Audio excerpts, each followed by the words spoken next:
हाँ जी, तो क्या हाल चाल, कैसे हैं? मज़े में एकदम, बिल्कुल मज़े में रहिए, पढ़ते रहिए, हंसते रहिए। आप सभी को पता है कि हम आपको क्लास 10th मैथ के सेट्स को सॉल्व करा रहे थे और आप सभी को आइडिया लग गया होगा कि आज हम क्या करने वाले इस क्लास में। आज हम आपको 2025 का जो सेट नंबर 7 जो कि लास्ट सेट था उसे सॉल्व कराएंगे। ठीक है, जो लास्ट सेट है उसे सॉल्व कराएंगे। तो आप लोगों से मैं ये जानना चाहता हूँ कि बोर्ड एग्जाम की प्रिपरेशन कैसी चल रही है। अभी तक मैंने सारे सेट सॉल्व कराए हैं, मतलब 2025 के सारे सेट सॉल्व करा ही दिए हैं। ठीक है, तो सारे सेट्स अगर आपने देखे होंगे, अगर आपने सारे सेट्स देखे होंगे तो 100% मैं ये कह सकता हूँ बिल्कुल आपकी प्रिपरेशन बेस्ट चल रही है। बिल्कुल आपको चिंता लेने की कोई ज़रूरत नहीं है। आपके 95 प्लस 100% आएंगे, इसकी मैं गारंटी ले सकता हूँ अगर आपने सारे सेट देखे हैं 2025 के। ठीक है, और हाँ, देखने से कुछ नहीं होगा, आपको प्रैक्टिस भी करना होगा। ठीक है, तो उम्मीद करता हूँ प्रैक्टिस और आपने सारे सेट देखे होंगे और खुद से प्रैक्टिस करी होगी, खुद से क्वेश्चंस को बनाया होगा। ठीक है, तो चलिए फिर अब हम अपनी क्लास को स्टार्ट करते हैं। तो वीडियो को कर दो लाइक, क्योंकि बाद में आप भूल जाते हो, इसलिए वीडियो को अभी से लाइक कर दो और चैनल को तो जरूर से सब्सक्राइब कर ही लिया होगा। So without any further delay let's start our class.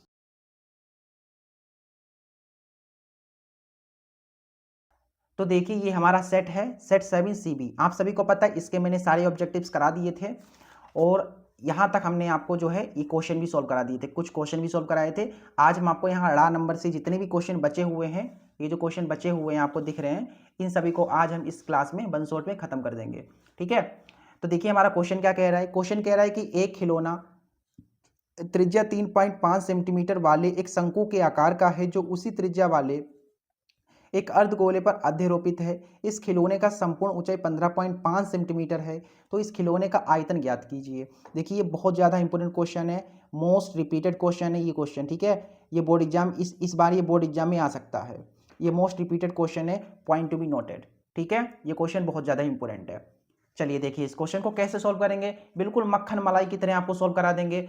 ठीक है, बहुत ईजी तरीके से पूरा क्वेश्चन समझ में आएगा, बस ध्यानपूर्वक देखते रहिए। ठीक है, देखिए क्वेश्चन क्या है। सबसे पहले हम इसे डायग्राम बनाएंगे, इसका अच्छी से समझेंगे बिल्कुल डिटेल में। ठीक है, देखो क्वेश्चन क्या कह रहा है कि एक खिलौना है 3.5 सेंटीमीटर वाले शंकु के आकार का है। यानी जो खिलौना है वो किस आकार का है, शंकु के आकार का है। तो भाई शंकु बना लो फटाक से, यहाँ पे शंकु की बात आई है तो शंकु बना लो। तो ये शंकु के आकार का एक खिलौना हो गया। अभी इनका इतने से पेट नहीं भरा है, थोड़ा आगे और ये कुछ बनवाएंगे, देखना। अभी कह रहे हैं कि जो उसी त्रिज्या वाले, यानी जो अभी शंकु की त्रिज्या है, मान लो शंकु की त्रिज्या r है, तो इसी त्रिज्या वाले अर्धगोले पर अधिरोपित है। यानी इसी त्रिज्या को लेकर के एक अर्धगोला बना लीजिए। तो देखिए, इससे आपने जो है एक अर्धगोला बना लिया। तो ये जो शंकु ऊपर है, इस अर्धगोले के ऊपर देखो रखा हुआ है कि नहीं रखा हुआ है, अधिरोपित का मतलब रखा हुआ है। ठीक है, चिपका हुआ है। तो आप देखो, इस खिलौने का संपूर्ण ऊंचाई दे रखा है 15.5। ये खिलौना है, यहाँ से लेकर के यहाँ तक संपूर्ण ऊंचाई दे रखी है। ठीक है, संपूर्ण ऊंचाई दे रखी है 15.5 सेंटीमीटर। तो इस खिलौने का आयतन ज्ञात कीजिए। आयतन मतलब वजन आपको निकालना है कि ये पूरा खिलौना इसका वजन क्या होगा, आयतन क्या होगा, वो हमें बताना है। तो चलिए हल डालिए, जैसे बोर्ड एग्जाम में आपको करना है मैं बिल्कुल वैसे ही कराऊंगा। देखिए क्या दिया गया है, आप भी पेपर में ऐसे ही लिखेंगे। दिया है, क्या दिया गया है, सबसे पहले हमें देखो शंकु व, देखो शंकु और अर्धगोले की देखिए त्रिज्या बराबर है। देखो ये जो शंकु की त्रिज्या है वही इस अर्धगोले की त्रिज्या है। तो मैं कह सकता हूं कि शंकु व अर्धगोले की त्रिज्या, अर्धगोले की त्रिज्या मान लेता हूं r है, जो कि हमको दे रखी है कितनी, 3.5। देखो त्रिज्या दे रखी है 3.5। ये त्रिज्या मैंने यहाँ पे नहीं लिखा, ये त्रिज्या है 3.5 सेंटीमीटर त्रिज्या दे रखी है, 3.5 सेंटीमीटर। अच्छा, ऊंचाई कितनी दे रखी है शंकु की, देखो शंकु है ये, तो शंकु की ऊंचाई कहाँ से होगी भाई, यहाँ से लेकर के केंद्र तक, ये शंकु का जो केंद्र है ये ऊंचाई है, नीले कलर से ये ऊंचाई है। तो आपको ऊंचाई भी, तो ऊंचाई की जरूरत पड़ेगी अभी सूत्र लगाएंगे तो अभी से निकाल लो शंकु की ऊंचाई। शंकु की ऊंचाई, तो देखिए शंकु की ऊंचाई मान लेता हूँ h है। देखिए अब कुछ बच्चे गलती पता है क्या करते हैं, कुछ हमारे भाई हैं वो क्या गलती कर देते हैं कि भैया जो शंकु की ऊंचाई होगी गुरुजी वो यही होगी 15.5। अरे मेरे भाई, ये जो 15.5 है ये पूरे पूरे इस खिलौने की ऊंचाई है। ये यहाँ से लेकर के यहाँ तक, यहाँ से लेकर के यहाँ तक की ऊंचाई दे रखी है। आपको तो सिर्फ ये पिंक कलर की चाहिए, यही शंकु की ऊंचाई चाहिए ना। तो कैसे निकालेंगे, आपको निकालनी पड़ेगी।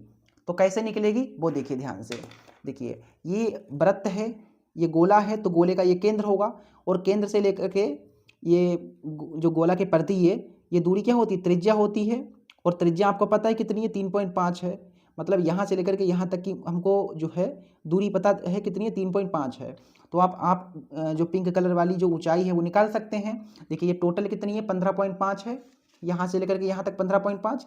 इस 15.5 में से ये नीला वाला पार्ट घटा देंगे तो आपको ये पिंक वाला मिल जाएगा, और ये हमें यही चाहिए। तो हमें मिल जाएगा, कैसे मिलेगा भाई, ये जो संपूर्ण ऊंचाई है इसमें से आपको त्रिज्या घटानी पड़ेगी वृत्त की। तो हमें ऊंचाई मिल जाएगी 15.5 से 3.5 के, तो 0.50 हो जाएगा। 15 से 3 जाने पे 12 सेंटीमीटर आपकी ऊंचाई आ जाएगी। अब आते हैं खिलौने का आयतन। तो देखो खिलौने का आयतन अब झटके में आ जाएगा, खिलौने का आयतन। तो खिलौने का आयतन कैसे निकलेगा, मुझे यहाँ बताओ, खिलौने का आयतन कैसे मिलेगा। देखो ये शंकु है, तो शंकु का भी कुछ आयतन होगा, और इस अर्धगोले का भी आयतन होगा। मुझे मुझे जो है इसका टोटल का आयतन निकालना है ना, ये पूरा का पूरा खिलौना इस पूरे का निकालना है। तो मुझे जो है इस शंकु के आयतन में इस अर्धगोले के आयतन को क्या करना पड़ेगा, जोड़ना पड़ेगा। तो मैं क्या करूँगा, जोड़ूंगा शंकु का आयतन प्लस अर्धगोले का आयतन। अब मैं जोड़ ही क्यों रहा हूँ, घटा क्यों नहीं रहा हूँ, ये आप लोगों के मन में हो सकता है प्रश्न उठ रहा हो, कुछ बच्चों के मन में जरूर से ये प्रश्न होगा कि जोड़ क्यों रहे हो आप, घटा क्यों नहीं रहे हो। तो अभी मैं आपको बताता हूँ अर्धगोले का आयतन। तो आपके क्वेश्चन का आंसर ये है कि देखिए ये अधिरोपित है कि नहीं, शंकु जो है इसके ऊपर रखा हुआ है यानी जोड़ा हुआ है, तो प्लस लगाना पड़ेगा कि नहीं, कॉमन सी बात है, ठीक है। तो देखिए यहाँ से अब आपको क्या करना है, सूत्र लगाना है। तो शंकु का आयतन कितना होता है, शंकु का आयतन होता है 1/3 पाई आर स्क्वायर एच। सूत्र है, याद जरूर से कर लीजिएगा कि शंकु का आयतन इतना होता है। अर्धगोले का आयतन होता है 2/3 पाई आर क्यूब। अब देखिए कॉमन क्या हो रहा है, 1/3 पाई आर स्क्वायर, यहाँ से कॉमन है तो निकाल लीजिए बाहर, 1/3 पाई आर स्क्वायर कॉमन है। तो यहाँ से ये चला गया, क्या बचा, एच बचा यहाँ पे, यहाँ से 1/3 चला गया तो कितना बचा, 1/3 यहाँ से चला गया, 1/3 2 बचा, और पाई भी चला गया, और 3 आर थी, 2 निकल गई तो 1 आर बची। अब मानों को रख दीजिए, आपका आंसर आ जाएगा। अब देखिए सोल्व कीजिए, 1/3 पाई की जगह पर 22/7 रखिए। आर त्रिज्या कितनी है, त्रिज्या देखिए 3.5 है, तो 3.5 लिखेंगे आप। स्क्वायर में है तो स्क्वायर में लगा दीजिए। एच कितना है, देखो एच कितना है, 12 + 2 फिर क्या आर की जगह पर 3.5 लेना है त्रिज्या। अब देखो 22 कम 22 होगा, और 3 सत्ते 21 होगा। 3.5 का स्क्वायर है, इसको मैं 2 बार लिख सकता हूँ, तो मैं लिख दूंगा 2 बार। अब देखो 12 + 2 पंचे 10, 10 का 0 हासिल 1, 2 3 6, और हासिल वाला 1 7। अब देखो ये 22 है बटा 21। अब आप कुछ बच्चे क्या करेंगे, 3.5 की 3.5 से गुणा करा देंगे। अरे भाई गुणा मत कराओ, आप ऐसे करो, पॉइंट से नीचे 0 बढ़ा दो, इसका पॉइंट काटो, नीचे 0 बढ़ा दो, और अब 5 से काट दो, 5 7 35, 5 दूनी 10, 5 7 35, 5 दूनी 10। अब देखो ये 7 से कटेगा 7 × 21, 2 से कटेगा 11 दूनी 22। तो ऊपर कितना आया, देखो ये तो कट ही जाओ, इसको देखो 11 7 77 आ गया। अब नीचे 3 दूनी 6 आ गया, और 12 7 19। 19 की 77 से गुणा कराइए, 19 7 133 हासिल 13, 19 7 133, 133 में 13 जोड़िए, 30 40 46, 146 डिवाइड करिए 6 से, तो 6 दूनी 12, 13 14, 6 चौक 24, 25 26 20, 6 3 18, 243.83 आएगा। सेंटीमीटर स्क्वायर में आएगा कि सेंटीमीटर क्यूब में आएगा आपका आंसर, मुझे ये बताइए कि सेंटीमीटर स्क्वायर में आंसर आएगा या सेंटीमीटर क्यूब में आंसर आएगा। देखिए आयतन की बात की गई है, तो याद रखिएगा आयतन हमेशा सेंटीमीटर क्यूब में आता है। तो जब भी आपको आयतन निकालना हो वो हमेशा किस में आएगा, सेंटीमीटर क्यूब में आएगा। अगर क्वेश्चन में सेंटीमीटर दे रखा तो सेंटीमीटर क्यूब, अगर क्वेश्चन में मीटर दे रखा होता तो मीटर का क्यूब कर देते, और यही आपका आंसर होगा। ठीक है, आशा करता हूँ आपको ये क्वेश्चन समझ में आया होगा। बिल्कुल मैंने धीरे धीरे समझाया है, ठीक है, तो आज जरूर से समझ में आया होगा। अगला क्वेश्चन देखते हैं क्या है, थोड़ा फास्ट करेंगे क्वेश्चन को, ठीक है। अगला क्वेश्चन कह रहा है कि विद्यार्थियों को एक समूह द्वारा एक मोहल्ले के 20 परिवारों पर दिए गए सर्वेक्षण के परिणाम स्वरूप विभिन्न परिवारों के सदस्यों की संख्या से संबंधित निम्नलिखित आंकड़े प्राप्त हैं। ये आपको बहुलक ज्ञात करना है, इनका सिंपल है यार, बहुलक निकालना, आपको मोड निकालना है, बहुलक निकालना है। सबसे पहले ये जो सारणी दे रखी है ना, इसको बनाइए। सारणी क्या है, देखिए आप अपने अनसोल्वेड को सामने रखिए और देखिए, मैं तो सामने रखा हुआ हूँ, वहाँ पे मैं देख रहा हूँ। देखो यहाँ पे है परिवार की माप, परिवार की माप, परिवार की माप है, परिवारों की संख्या है यहाँ पे, परिवारों की संख्या। देखो माप क्या है आपके पास, ये है 1 से 3, 3 से 5, 5 से 7, 7 से 9, 9 से 11, ठीक है। और परिवारों की संख्या है 7, 8, 2, 2, 1, ये है। आपको क्या निकालना है मेरे भाई, आपको क्या निकालना है मुझे बता सकते हैं क्या? आपको निकालना है बहुलक। क्या निकालना है? बहुलक निकालना है। सबको पता है बहुलक निकालना है, क्वेश्चन में बताया गया है। देखो बहुलक निकालना हो या माध्यक निकालना हो या माध्य निकालना हो, आपको सबसे पहले सूत्र लिखना है। तो बहुलक बराबर होता है L plus F1 minus F0 बटा 2F1 minus F0 minus F2 और गुना H। अब सूत्र लिखने से फ़ायदा ये हुआ कि मुझे दिख रहा है कि मुझे ये मान चाहिए तो मैं निकाल लूँगा, ठीक है। वहाँ मुझे याद करना पड़ता कि मुझे F1 चाहिए, F0 चाहिए होगा। तो सबसे पहले हम क्या निकालेंगे? F1 निकालेंगे। देखो F1 कैसे निकलेगा, अगर आपने F1 निकाल लिया ना तो ये सारी वैल्यू निकल आएंगी, F0, F2, L, H, J अपने आप निकल आएंगी। तो सबसे पहले F1 निकालिए। F1 क्या होता है? ये जो अंतराल है, अंतराल के सामने वाला क्या होता है? F होता है, आपको पता होगा, मैंने बताया है कि अंतराल के सामने वाला F होता है। इसमें जो सबसे बड़ा है वही F1 है। तो इस F में सबसे बड़ा कौन है? 8 है। तो आपका F1 कितना होगा? 8 होगा। देखिए जो सबसे बड़ा है वो F1 है और F1 के ऊपर वाला F0 होता है, F1 के नीचे वाला F2 होता है, F1 के बिल्कुल पीछे वाला L होता है, ठीक है। तो अब लिख दीजिए, देखिए सब कुछ आ गया कि नहीं? जैसे ही F1 प्राप्त पता चला वैसे मुझे F0 मिल गया, F2 मिल गया, L मिल गया। मैंने जो कहा वो मैंने दिखाया करके। अब आप लोगों ने कहा था कि मैं 95 प्लस लाऊंगा सर जी, तो मैं आपको 95 प्लस लाने पड़ेंगे भाई अब, ठीक है, क्योंकि बात अब आपके ईगो पे आ गई है। आपने जो है कह सकते हो ना, ये शाहरुख खान का, वो सलमान खान का डायलॉग है कि मैं एक बार कमिटमेंट कर देता हूँ ना तो मैं अपनी भी नहीं सुनता। तो आप लोगों ने कमिटमेंट कर दी है, तो अब आप लोग किसी की भी नहीं सुने, अपनी जब नहीं सुन रहे तो किसी के क्यों सुनेंगे? तो आपको 95 प्लस तो लाने हैं। मैं पूरी मेहनत करूँगा आपको 95 प्लस दिलाने की, ठीक है। और अच्छा एच भी चाहिए होगा ना, तो एच भी निकाल लीजिए। एच का मतलब होता है डिफरेंट। तो इस अंतराल में कितने कितने का अंतर है वो देखिए। देखो 3 में से गया 2, 5 में से 3 गया 2, 7 में से 5 गया 2, 2 2 2 का अंतर है, तो एच हमारा 2 हो गया। अब ये जो मान मिल गए इनको रख दो। देखो एल कितना है? एल आपका 3 है प्लस F1 कितना है? 8 है।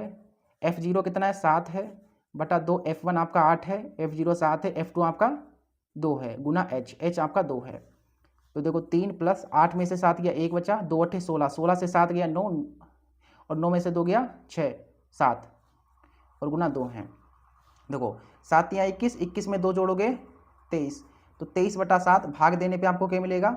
7 या 21 और 3 बटा 7, 3 बटा 7 और 3 बटा 7 कितना होता है?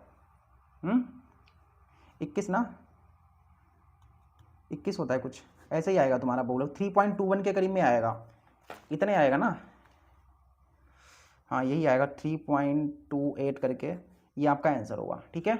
आगे देखिए, देख लेना यहाँ पे भाग करके।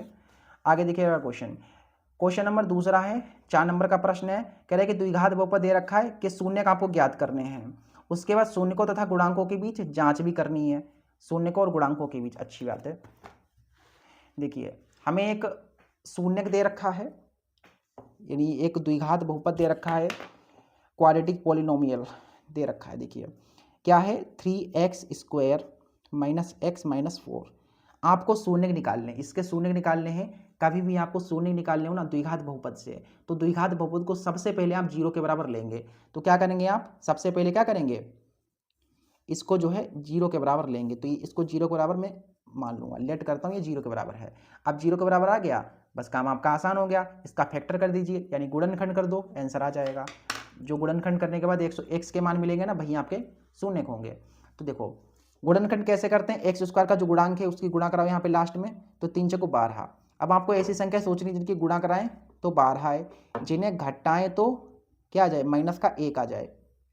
तो ऐसी कौन सी संख्या जिनकी गुणा कराएं तो 12 आए, जिन्हें घटाएं तो 1 आए? तो आपको कि 4 तियाँ 12 क्या होता है? 4 तियाँ 12 होता है सर जी। 4 में से 3 जाएगा, देखो 1 बचेगा, बिल्कुल सही बात है, तो लिख दो। तो देखो 3x², 3 चक्कू 12 है। आपने कोई क्या सोचा, 3 और 4 सोचा है ना, तो 3 लिख दो और 4 लिख दो। एक्स में है ना, तो आपको एक्स लिखना पड़ेगा। आपको क्या चाहिए, आपको चाहिए माइनस का 1 चाहिए ना, तो माइनस का 1 मिलेगा, यहाँ माइनस लगा दोगे। अगर माइनस लगाएंगे तो 4 3 7 हो जाएंगे, यहाँ प्लस लगाना पड़ेगा। माइनस का 4 बराबर 0। देखो माइनस के 4 में से प्लस के 3 जाएंगे तो माइनस का 1 आ जाएगा। यहाँ से कॉमन क्या हो रहा है, 3x, तो यहाँ से एक क्या बचेगा, सिर्फ 3x चला गया तो x बचा, और यहाँ से 3x चला गया तो 1 बचा। यहाँ से कॉमन क्या हो रहा है, 4 कॉमन हो रहा है, तो x प्लस 1 बचेगा और बराबर में 0। देखो 3x ये कॉमन वाले जो हैं एक साथ आ जाते हैं, और ये जो 2 बार है इसको आपको एक बार लिखना पड़ेगा और बराबर 0। देखो ये भी 0 के बराबर है और ये भी 0 के बराबर है, तो एक एक को डाल दो 0 के बराबर। तो ये 3x माइनस 4 बराबर जब आप 0 करेंगे तो 3x बराबर 4 हो जाएगा, और x बराबर 4 गुना में 3 तो बट्टे में आ जाएगा। तो एक शून्य का आपका ए आ गया है। और दूसरा शून्य कब आएगा, जब आप इस वाले को डालोगे 0 के बराबर। तो x प्लस 1 को डाल दो 0 के बराबर, तो x बराबर आपको मिल जाएगा प्लस का 1 उधर भेज दो माइनस का 1, तो ये आपका दूसरा शून्य बीटा आ गया। तो आपके 2 शून्य का आ गए हैं, लिखो अतः 2 शून्यक शून्यक क्रमशः। देखिए मैं थोड़ा धीरे धीरे कर रहा हूँ क्वेश्चंस को, ताकि सारे जो स्टूडेंट्स हैं उन सबको समझ में आए। ठीक है, जैसे आपको अगर समझ में आ रहे हैं, लेकिन कुछ बच्चे जो हैं थोड़े कमज़ोर हैं, थोड़े वीक हैं, तो उन्हें समझ में नहीं आता है, तो मुझे धीरे धीरे पढ़ाना पड़ रहा है। आपको अगर थोड़ी क्लास स्लो लग रही हो ना, तो आप 1.5x पे या 2x पे चला लो, 1.5x पे चला लीजिए। ठीक है, चलिए, लेकिन मैं तो धीरे धीरे ही पढ़ाऊँगा ताकि सभी को समझ में आए। कोई कमेंट ये नहीं करेगा कि सर आप धीरे पढ़ा रहे हो। ठीक है, मैंने आपको पहले बता दिया। तो 2 शून्य क्या होंगे, पहला है -1 और दूसरा है 4/3, तो ये होगा आपका आंसर।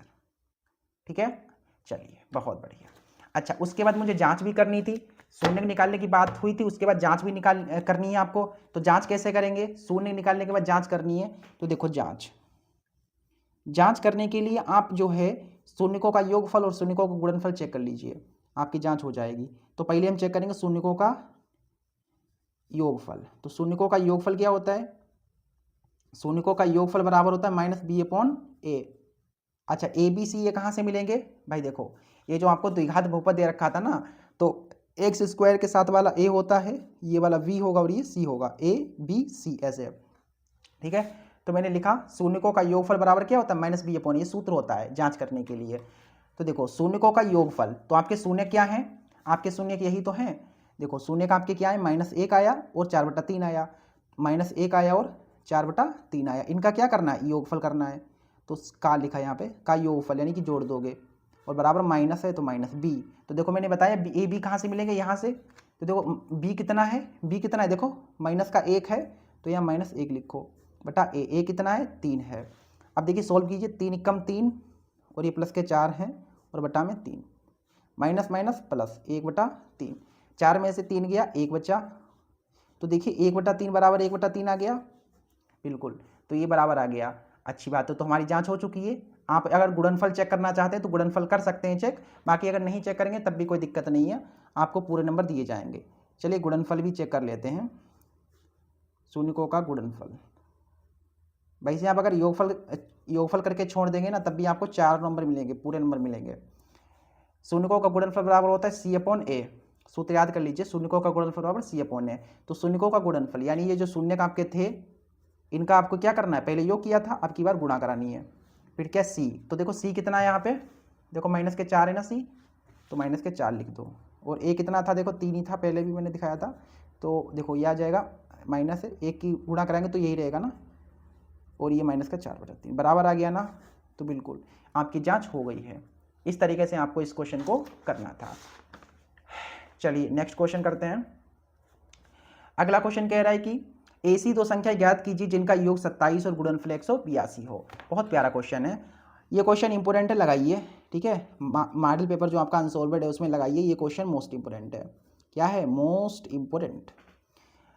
कह रहा है कि ऐसी 2 संख्या ज्ञात कीजिए जिनका योगफल, देखो संख्याएं मुझे पता नहीं है, लेकिन ये पता है 2 संख्याएं हैं। अब 2 संख्याएं कुछ तो रही होंगी, तो मुझे मानना पड़ेगा उन्हें कुछ, क्योंकि पता तो है नहीं उनके बारे में।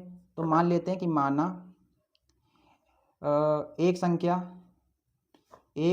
संख्या x तथा दूसरी संख्या, जो पहली वाली संख्या उसको मैंने x मान लिया, तथा दूसरी संख्या को मैं मान लेता हूँ y। पहली शर्त में हमसे कहा गया है, पहली शर्त से कहा गया है कि जिनका योगफल 27 है, यानी योग कितना है मेरे भाई 27 है, यानी ये जो x और y हैं इनका क्या करना है, योग करना है, यानी जोड़ दोगे तो आपको 27 मिल जाएगा। तो यहाँ से अगर आप y का मान निकालना चाहो निकाल सकते हैं, y बराबर 27 प्लस का x इधर आएगा तो माइनस का x हो जाएगा। तो ये समीकरण पहली मान लो, ठीक है। अगली शर्त क्या है, दूसरी शर्त लिखो। दूसरी शर्त में कहा गया है गुणनफल 182 है। क्या बताया गया, गुणनफल 182 दे रखा है, यानी ये जो आपकी संख्याएं x और y हैं इनका गुणनफल, पहले योगफल था आपकी गुणनफल है, कितना 182 है। अभी मैंने y का मान निकालना है तो y का मान यहाँ रख सकते हैं आप, तो रख दीजिए। y की जगह कितना रखना है, 27 माइनस एक्स बराबर 182। सोल्व करिए, आपका आंसर आ जाएगा। देखो x की 27 से गुणा होगी तो हो जाएगा ये 27x, फिर x की x से होगी तो ये x स्क्वायर हो जाएगा, और बराबर में कितने हैं आपके 182 हैं। तो इसको मैं ऐसे लिख सकता हूँ, देखो माइनस का x स्क्वायर है और ये क्या है प्लस के 27x हैं, और प्लस के 182 आप इधर लाएंगे तो हो जाएंगे माइनस के 182 और बराबर में 0 लग जाएगा। यहाँ पे एक्स स्क्वायर का गुणांक जो है माइनस में है तो थोड़ा अच्छा नहीं लग रहा है। ऐसा कीजिए माइनस को हटा लीजिए, मतलब कॉमन ले लीजिए माइनस कॉमन ले लीजिए।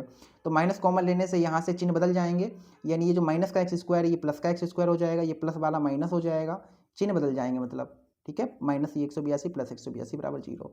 ये अब माइनस का जो 1 है 0 के बटे में जाकर 0 हो जाएगा, यानी फाइनली हमें मिल गया एक क्वाड्रेटिक इक्वेशन जो कि कुछ इस तरीके से होगा, ठीक है। अब देखिए ये मुझे द्विघात समीकरण मिल गई है।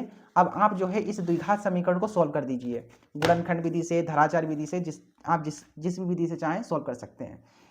तो गुणनखंड विधि क्या है कि भैया ऐसी संख्या सोची जिनकी गुणा कराएं तो 182 आए, जिन्हें जोड़ें तो 27 आए। तो संख्या होंगी 13 और 14, गुणा कराने पे 182 आएगा और 14 में 13 जोड़ेंगे 27 आ जाएगा। तो मैंने संख्या सोच ली है, यहाँ 27 की जगह लिख दीजिए 27 लाना है ना मेरे को, तो माइनस लगाना पड़ेगा। देखिए माइनस है तो माइनस लगाओ, देखिए एक्स स्क्वायर था एक्स स्क्वायर लिखा, माइनस था माइनस लगाया। इसकी जगह पर वो संख्याएं लिखो 14 हैं और 13 हैं, ये सब कुछ एक्स में है ना तो एक्स में लिखना पड़ेगा। मेरे को 27 चाहिए तो माइनस यहाँ लगाना पड़ेगा, क्योंकि माइनस माइनस प्लस हो जाएंगी, ये 14 13 27 और प्लस 182 बराबर 0। यहाँ से कॉमन आपका एक्स होगा तो एक्स माइनस 14, यहाँ से कॉमन 13 है तो एक्स माइनस 14 बराबर 0। ये कॉमन वाला एक बार लिखते हैं, मैंने आपको बताया है, और ये जो 2 बार चीज़ है इसको हम हमेशा क्या लिखते हैं, एक बार लिखते हैं, और बराबर 0। ये भी 0 के बराबर है और ये भी 0 के बराबर है। तो क्या करेंगे जैसे पीछे किया था, x माइनस 13 को एक बार डाल दो 0 के बराबर, तो आपको x बराबर 1 मिल जाएगा 13, और जब आप x माइनस 14 को डालेंगे 0 के बराबर तो आपको x बराबर मिलेगा प्लस का 14।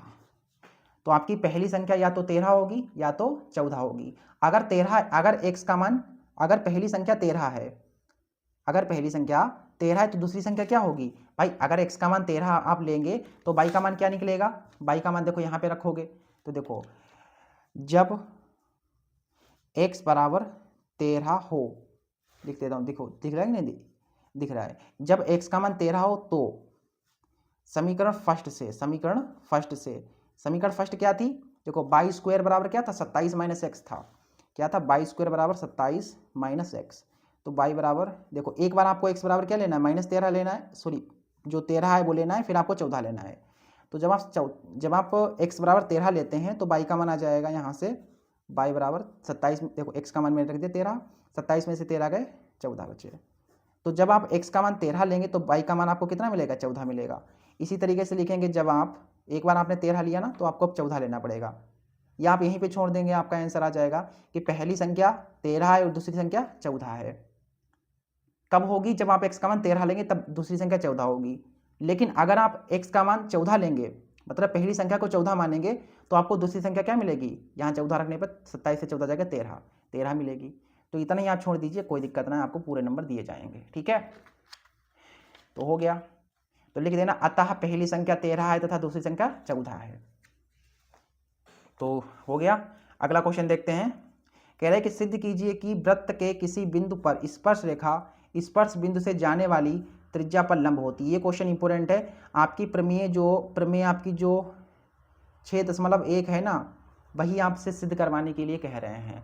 तो मैंने जब मैंने चैप्टर पढ़ाया था, छठा त्रिभुज चैप्टर पढ़ाया था, मैंने ये इस प्रमेय को सिद्ध शायद कराया था। ठीक है, अगर आपने वो क्लास नहीं देखी कोई दिक्कत वाली बात नहीं, अभी सीख लीजिए कैसे सिद्ध करेंगे। देखिए क्या है यहाँ पे इस क्वेश्चन में कहा गया है कि सिद्ध कीजिए कि किसी वृत्त, देखो कि वृत्त के किसी बिंदु, यानी वृत्त की बात करी गई है तो पहले तो वृत्त बना लो एक। वृत्त के किसी बिंदु, तो मान लो वृत्त का कोई बिंदु होगा पर स्पर्श रेखा, यानी कोई बिंदु है उस पर स्पर्श रेखा खींचनी है। तो स्पर्श रेखा कहाँ से खींचोगे, बाहर से खींचोगे, तो ये बाहरी बिंदु होगा। मैंने इससे से एक स्पर्श रेखा खींच दी इस तरीके से, ये एक मैंने एक स्पर्श रेखा खींच दी। ठीक है, इस तरीके से मैंने एक स्पर्श रेखा खींच दी। या आप ऐसा कीजिए, इसको ऐसे ऐसे ना खींच करके, थोड़ा आपको समझ में ऐसे नहीं आएगा, ऐसे आपको समझ में नहीं आएगा। रुक जाओ 2 सेकंड, रुको मेरे भाई 2 सेकंड। देखो ऐसे नहीं, नए पेज में समझो, अच्छे से समझो। देखो क्वेश्चन नंबर क्या गा है ना, तो कहा गया कि वृत्त है तो वृत्त बना लो। फिर क्या बताया गया है कि वृत्त का कोई बिंदु ले लो। मैंने वृत्त का बिंदु नीचे ले लिया, मैंने ऊपर लिया था, थोड़ा समझ में आपको नहीं आता, मतलब कम समझ में आता, थोड़ा कॉम्प्लिकेटेड लगता है, इसलिए मैं ऐसा बता रहा हूँ। आप बिंदु को नीचे ले लीजिए। अब इस बिंदु से क्या बोला गया है कि स्पर्श रेखा खींचनी है, तो एक स्पर्श रेखा खींच दो इस तरीके से। इस तरीके से आपने एक स्पर्श रेखा खींच दी, ये आपकी स्पर्श रेखा इस तरीके से जा रही है, खत्म नहीं होगी, इस तरीके से है। ठीक है, मान लो एक स्पर्श रेखा की लंबाई 122 है और एक बिंदु होगा, इसको मान लेता हूँ मैं P है, ये कुछ भी मान लो आपकी मर्जी। ओके, सो x और y, ये बिंदु तुम्हारा P है। चलिए स्पर्श बिंदु का नाम दे दिया।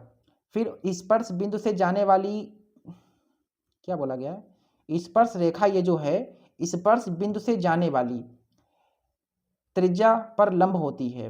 अच्छा, मतलब यहाँ पे क्या होता है कि वृत्त की त्रिज्या की बात करेंगे, तो मतलब वृत्त है तो वृत्त का केंद्र भी होगा, तो केंद्र का नाम मैंने O दे दिया। तो इस केंद्र से अगर आप वृत्त के इस केंद्र से इस स्पर्श बिंदु पे आप त्रिज्या खींचेंगे तो लंब होगी, वो क्या होगी, लंब होगी। ये आपको सिद्ध करके दिखाना है। ये आपको क्या करके दिखाना है, सिद्ध करके दिखाना है। ये आपको सिद्ध करके दिखाना है। तो कैसे आप सिद्ध करोगे मेरे भाई, बहुत सिंपल है। सबसे पहले आपको लिखना है रचना। ठीक है, रचना लिख दोगे ना तो आपको, मतलब वैसे है इस क्वेश्चन में कुछ नहीं, कुछ भी नहीं कुछ क्वेश्चन में है, लेकिन रचना लिख के थोड़ा क्वेश्चन बड़ा करना पड़ेगा मेरे भाई। 4 नंबर का क्वेश्चन है ना, तो थोड़ा आपको बड़ा करना पड़ेगा ना। आप समझ रहे नहीं, समझ रहे मैं क्या कहना चाह रहा हूँ। ठीक है, तो जो अभी आपने किया है वो कर लिख दीजिए कि सर्वप्रथम एक वृत्त जिसका केंद्र O है खींचा।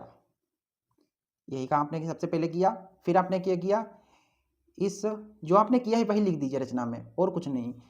फिर देखो यहाँ पे, फिर इस वृत्त पर एक स्पर्श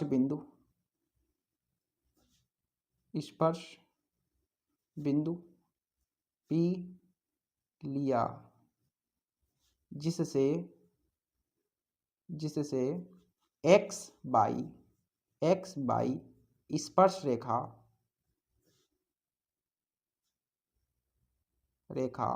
जा रही है। ओके, ये आपको लिखना है। इतना आपने लिख दिया, ठीक है, बहुत बढ़िया, ये रचना हो गई। फिर आप लिखोगे कि सिद्ध करना है।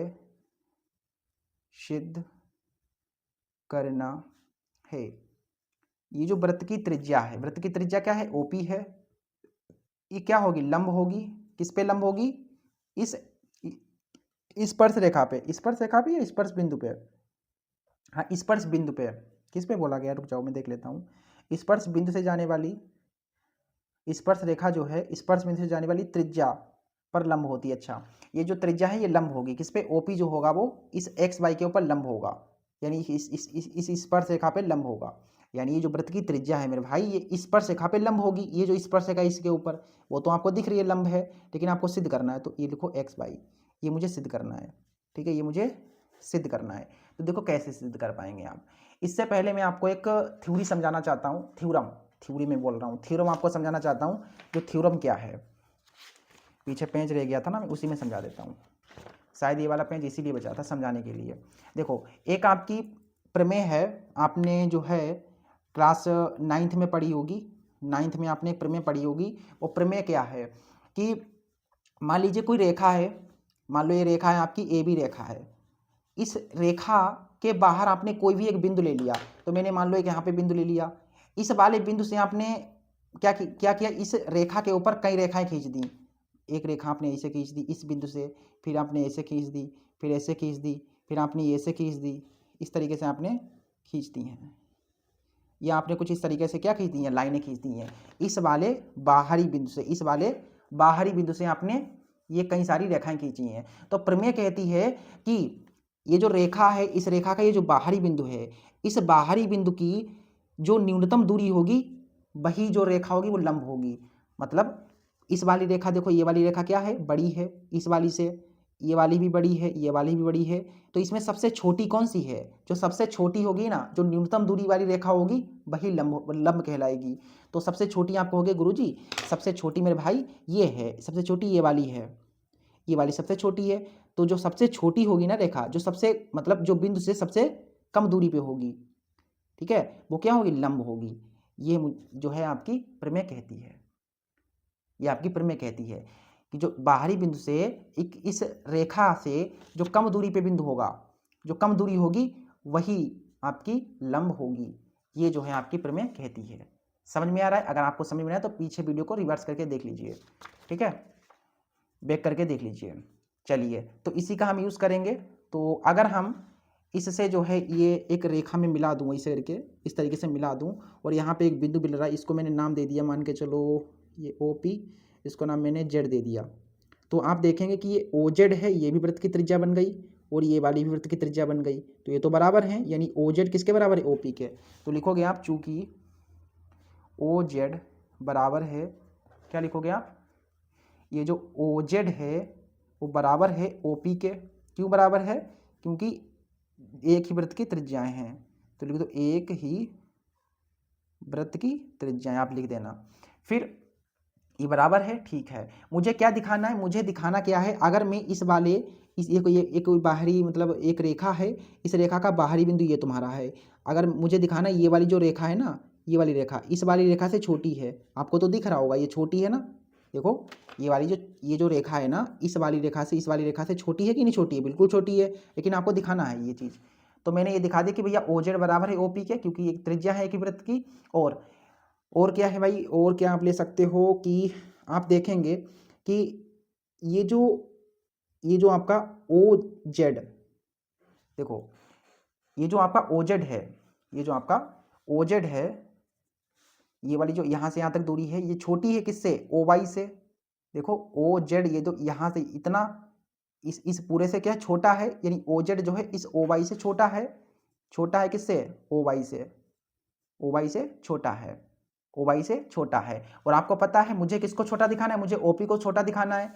तो इस OZ की जगह पर मैं OP लिख सकता हूँ, बिल्कुल लिख सकता हूँ। तो मैंने OP लिख दिया। तो यहाँ से ये देखिए सिद्ध हो गया कि यहाँ से ये सिद्ध हो गया कि OP जो है वो OY से छोटा है। तो ये जो OP है इस OY से छोटा है। मैंने क्या बताया था, छोटी अगर आप दिखा देंगे रेखा तो वो लंबवत होगी। तो बस यहाँ से हो जाएगा। अतः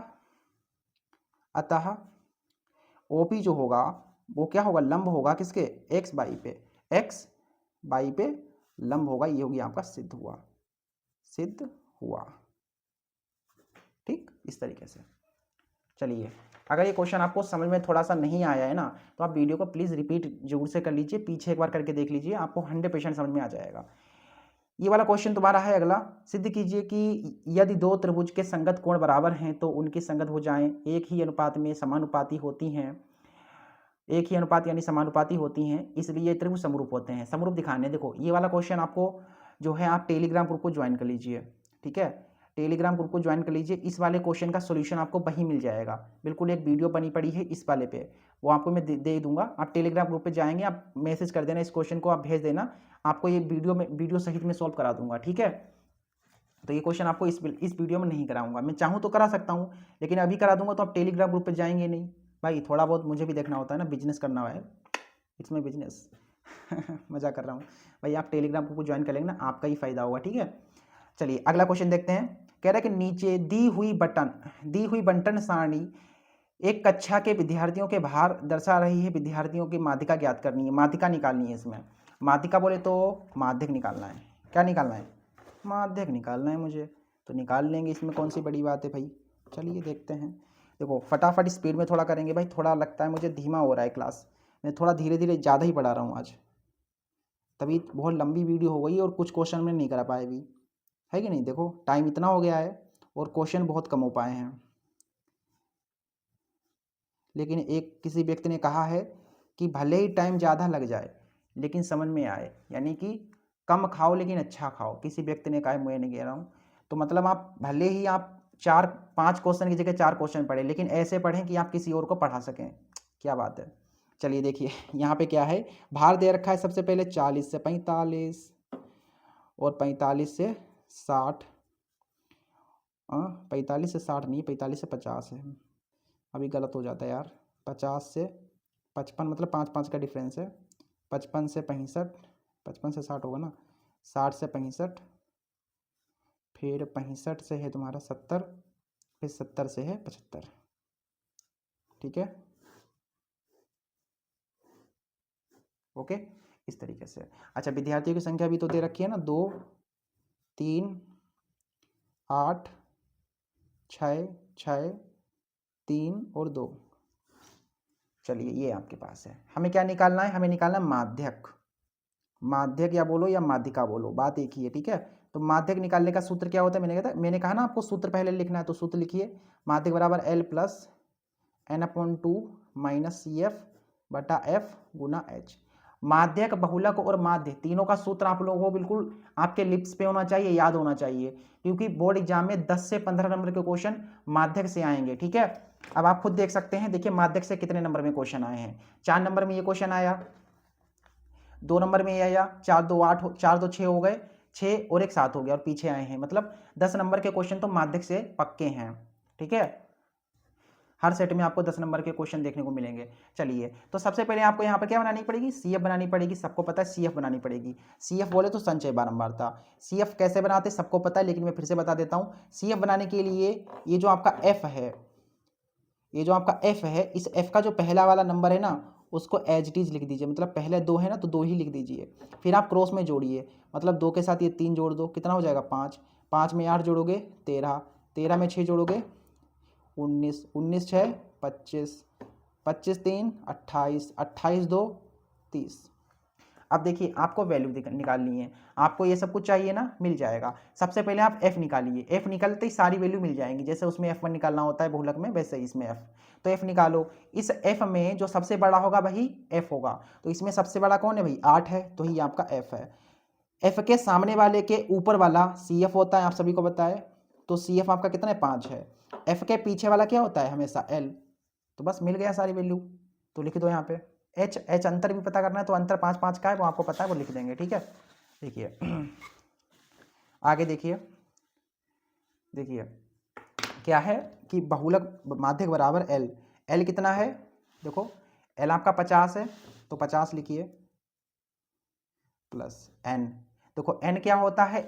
N जो ये CF बनाई है ना आपने ये जो CF बनाई है, इस CF का जो लास्ट वाला नंबर है ये लास्ट में, यही आपका N होता है। तो N आपका कितना है? 30 है, यहाँ से N लिख दीजिए 30 है, इन्हें जोड़ेंगे तब भी 30 मिलेगा, तो N आपका 30 है। CF का जो लास्ट नंबर होता है ना, वही आपका जो है N होता है। F आपका 8 है और H आपका कितना है? 5 है, 5-5 का अंतर चल रहा है। अब यहाँ पे सॉल्व करिए, इसको आपका आंसर आ जाएगा। देखो 50 प्लस ये कटेगा 15 बार में, 15 में से 5 जाएगा, 10 बचेगा, और गुना में 5 है, नीचे तुम्हारा 8 है, 2 से काटिए, 2 पंचे 10, 2 चौकू 8, ये हो जाएगा कितना? 50 प्लस 55 25, मतलब 25/4, और यहाँ से 25 चक्कू 100, 50 चक्कू 200, 200 में 25 जोड़ोगे तो 225। देखो इसकी इससे गुणा होगी और ऊपर वाला ये जुड़ जाएगा, इनकी गुणा कराओ तो 200 हो जाएगा, 200 में 25 जोड़ोगे तो 225, नीचे 4 है, भाग करोगे तो 4 पंचे 20, 4 छंग 24, 1 ये आ जाएगा 54.25, 54.25, यही आपका क्या होगा? माध्यक होगा। ओके, समझ में आ गए क्वेश्चन? बताओ किसी को कोई डाउट तो नहीं है? चलिए बढ़िया, अगले क्वेश्चन पे हम मूव करते हैं। अगला क्वेश्चन कह रहा है कि एक डिब्बे में 5 लाल कंचे, 8 सफ़ेद कंचे और 4 हरे कंचे हैं, तो डिब्बे में आपको प्रायिकता निकालनी है। पहला लाल है, सफ़ेद है, हरा नहीं है। देखिए ये क्वेश्चन मैं ऐसे बता दूंगा, 2 सेकंड में बिल्कुल हो जाएगा ये। देखो पहले लिखिए यहाँ पे, सबसे पहले एक डिब्बा है तो डिब्बा बना लीजिए, 4 नंबर क्वेश्चन है। देखो एक डिब्बा बनाना है आपको, तो एक डब्बा है भाई, ये डब्बा है। इस डब्बे में क्या है कि 5 लाल कंचे हैं, यानी कि लाल हैं, कितने हैं भाई 5 हैं। सफ़ेद हैं कुछ कंचे, कुछ सफ़ेद कंचे हैं जो कि 8 हैं, और हरे कंचे हैं, तो हरे कितने हैं 4 हैं। आपको प्रायिकता निकालनी है कि इसमें से जो है, फिर बोला गया इस डिब्बे में से एक कंचा निकाला जाता है, तो इसमें से जो है बिना देखे आप हाथ डालते हो, एक कंचा निकालते हो। जब आप एक कंचा निकालते हो तो उसकी क्या प्रायिकता है कि वो लाल होगा, पहला लाल होगा, यानी कि हमें क्या निकालना, लाल कंचा होने की प्रायिकता आपको निकालनी है। सूत्र आप सभी को याद है ना प्रायिकता निकालने का? प्रायिकता निकालने का सूत्र क्या होता है? संभव परिणाम बटा कुल परिणाम, ये सूत्र होता है, लगा दीजिए संभव परिणाम। तो बताओ संभव परिणाम क्या होते हैं? संभव परिणाम वो होते हैं जो आपसे क्वेश्चन पूछा गया होता है। आपसे क्वेश्चन पूछा गया लाल कंचे, तो लाल कंचे कितने हैं 5 है, तो संभव परिणाम 5 है, बटा कुल परिणाम। तो कुल परिणाम यानी कंचों की बात हो रही है, तो कुल कंचे कितने हैं 8 5 13 4 17, तो यही आपका आंसर होगा पहले वाले का। दूसरा क्या है, सफ़ेद है, तो मुझे निकालना है सफ़ेद होने की प्रायिकता। तो सफ़ेद कंचे कितने हैं, संभव परिणाम वही होंगे जो आपसे क्वेश्चन पूछा गया है। क्वेश्चन आपसे पूछा गया सफ़ेद, तो सफ़ेद कितने हैं 8 हैं, और नीचे टोटल लिखते हैं तो टोटल 17 हैं, तो ये हो जाएगा इसका आंसर। तीसरा वाला है हरा नहीं है, हरा कंचा ना होने की प्रायिकता बराबर संभव परिणाम बटा कुल परिणाम। संभव परिणाम क्या होते हैं, जो आपसे क्वेश्चन पूछा गया, तब आपसे क्वेश्चन पूछा गया हरा कंचा नहीं, यानी हरा कंचा आपको नहीं लेना है, तो हरा कंचा नहीं लेंगे आप, तो हरा कंचा ये आपको नहीं लेना है, तो आप क्या लोगे, सफ़ेद और लाल होंगे। भाई आपने हाथ डाला तो हरा नहीं होगा, तो क्या होगा, या तो सफ़ेद होगा या तो लाल होगा, तो संभव परिणाम आपके सफ़ेद और लाल के होंगे, यानी 8 5 13, यानी संभव परिणाम 13 और कुल परिणाम तो आपके 17 ही हैं। तो ये आपके आंसर है इस तरीके से, ठीक है। अगला क्वेश्चन देखते हैं, कह रहे हैं कि संख्याओं की उस सूची के प्रथम 24 पदों का योग ज्ञात कीजिए जिसका nवां पद हमको दे रखा है। an बराबर 3 + 2n है। बढ़िया, ये क्वेश्चन है आपका। देखिए इस क्वेश्चन को चलिए करते हैं सॉल्व। 2 सेकंड रुकिए, पैच में देख लेता हूँ कहाँ है भाई, आजा आजा। देखिए सबसे पहले ये क्वेश्चन नंबर जो आपका तीसरा है, इसमें बताया गया है कि संख्याओं की उस सूची के प्रथम 24 पदों का योग निकालना है। nवां पद हमको दे रखा है, an बराबर दे रखा है 3 + 2n।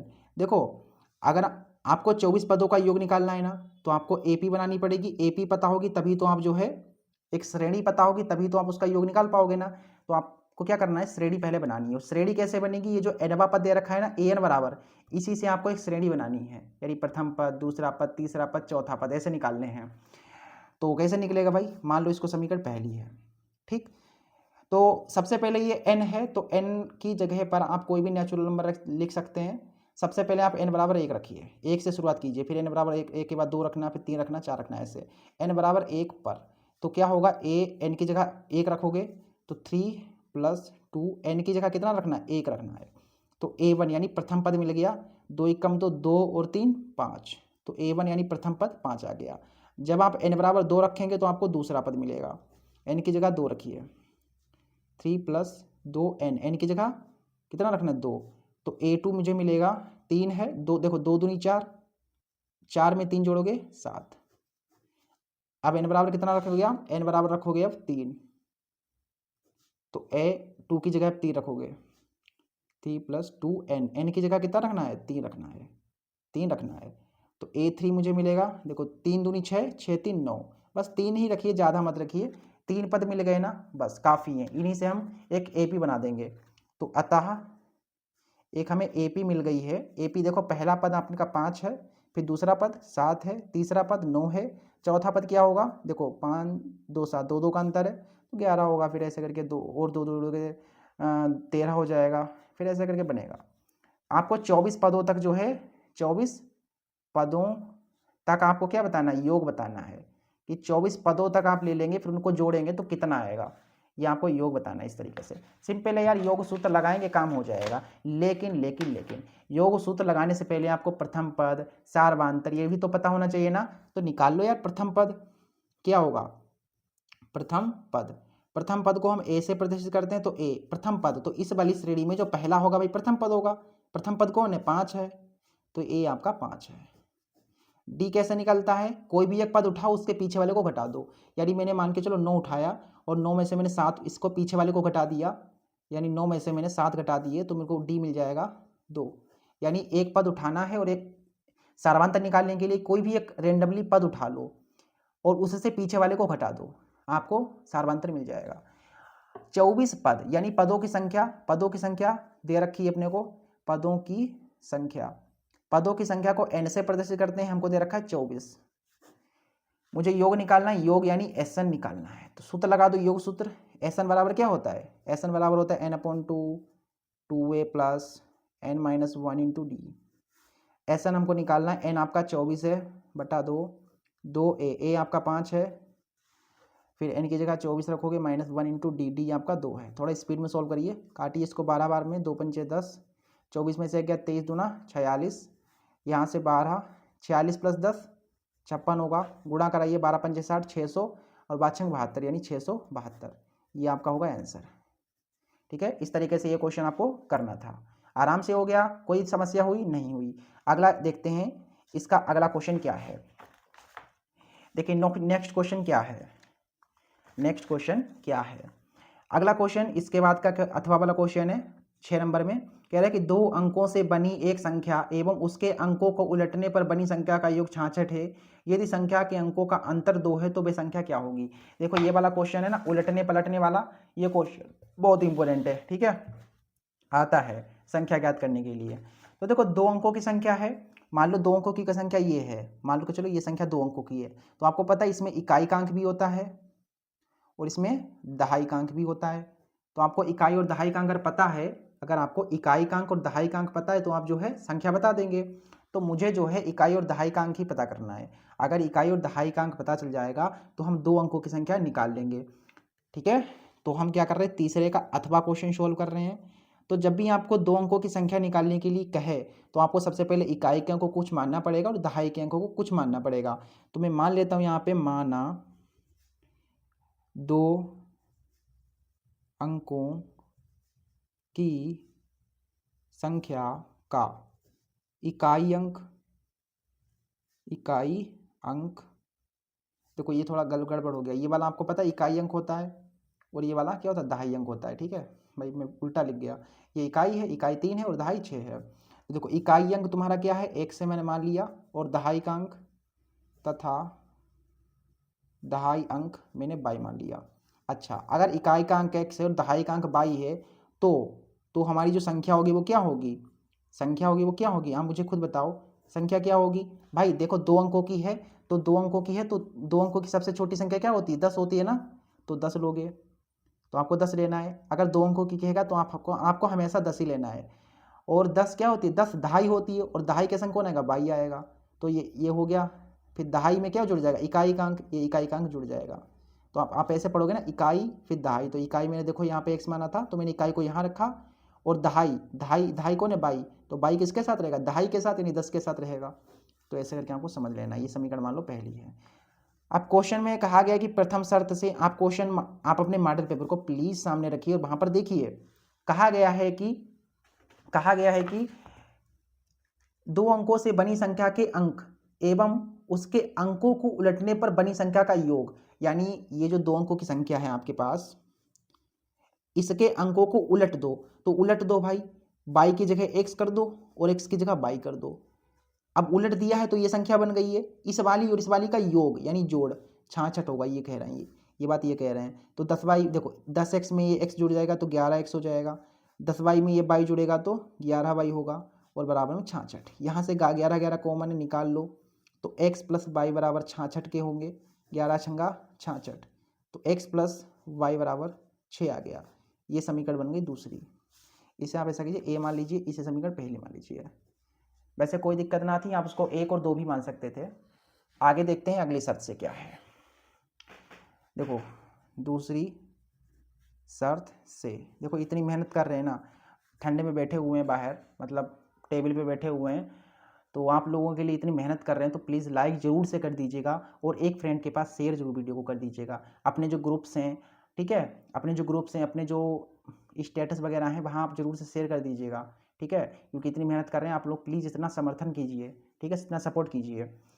चलिए आगे पढ़ते हैं फिर क्वेश्चन को। आगे हमसे दूसरी शर्त में कहा गया है कि यदि संख्या के अंकों का अंतर 2 है, यानी अंक क्या है, 100 और 22 है, इनका अंतर जो है वो 2 है, इन्होंने ये दे दिया, तो समीकरण बन गई है दूसरी। अब पहली और दूसरी समीकरण रेखीय समीकरण है, इन्हें सोल्व कर सकते हो विलोपन विधि से, आपके लिए कौन सी बड़ी बात है, सोल्व कर दो। विलोपन विधि क्या कहती है, इन्हें जोड़ दो या घटा दो, मैं जोड़ देता हूँ। तो x + y बराबर 6 है, इसमें ये जोड़ना है मेरे को, तो नीचे लिखना पड़ेगा, मैं जोड़ रहा हूँ ना, तो जोड़ने पे ये प्लस माइनस वाले कट जाएंगे, x 2 x हो जाएंगे, 6 और 2 8, काटने पे 2 चौकू 8, x का मान 4 है। x का मान अगर 4 है तो इस x के मान x बराबर 4 को आप समीकरण फर्स्ट या सेकंड में रख के y का मान निकाल सकते हो, बिल्कुल। तो हम समीकरण फर्स्ट से चलेंगे। समीकरण फर्स्ट में क्या है, x + y बराबर 6 है, तो देखो x + y बराबर 6 है, x की जगह आपने 4 निकाला, रख दो, y बराबर 6, तो y बराबर 6 है, प्लस का 4 इधर आएगा, माइनस का 4, तो यहाँ से अपने को y बराबर मिलेगा 2, तो y का मान 2 आ गया, x का मान 4 आ गया। अब x और y के मान आपको मिल गए, यानी इकाई का अंक कितना है, 4 है, और दहाई का अंक 2 है, तो 2 दहाई यानी 20 और 4 इकाई, तो 20 और 4 24, संख्या कितनी होगी, 24 होगी, मैंने ऐसे ही बता दिया। बाकी आपने ये संख्या बनाई थी, यहाँ x और y के मान जो मिल गए हैं वो रख दो, तो आपको संख्या मिल जाएगी। तो यहाँ पे कर देते हैं, अतः समीकरण ए से आपकी संख्या जो होगी वो क्या होगी, 10y + x थी, देखो ये है ना 10y + x, यहाँ पे मानों को रखिए 10y की जगह कितना रखना है 2 और x की जगह 4, तो 10 दूनी 20 और 4 24, तो आपकी संख्या कितनी है 24 है।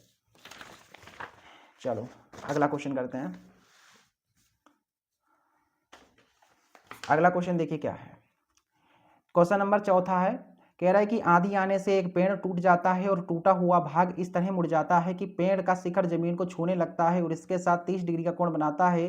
पेड़ के पाद बिंदु की दूरी जहां पेड़ का शिखर जमीन को छूता है 8 मीटर है, पेड़ की ऊंचाई ज्ञात कीजिए। देखिए आंधी आने से पेड़ टूट गया, ये क्वेश्चन आपने जो है जब मैंने मैथ कराई थी, मतलब चैप्टर जो आपकी जो क्लास 10th की मैथ प्रश्न चैप्टर नंबर 9 है, उसकी प्रश्नावली 9.1 का शायद ये सेकंड क्वेश्चन था, मैंने कराया था ये क्वेश्चन, ठीक है, तो ज़रूर से आपको ये पता होगा। वैसे तो अगर वहाँ समझ में नहीं आया तो यहाँ पे देख लीजिए क्या होता है कि एक पेड़ है, एक पेड़ था, कुछ इस तरीके से पेड़ था, लेकिन आंधी आने से क्या हुआ, इसका ये जो मैंने डॉट डॉट किया हुआ ये पेड़ टूट गया है। अब ये जो पेड़ इतना था ये टूट गया, पेड़ वैसे यहाँ से लेकर के यहाँ तक ये पेड़ था, ये ए बी पेड़ था, लेकिन ये जो टूटा हुआ भाग है ये आंधी आने से मुड़ गया, और मुड़ा कैसे कि ज़मीन को छूने लगा, मतलब ये भाग इस तरीके से मुड़ गया, ये जो भाग है इस तरीके से गिर गया, और गिरने के बाद ज़मीन को टच कर गया।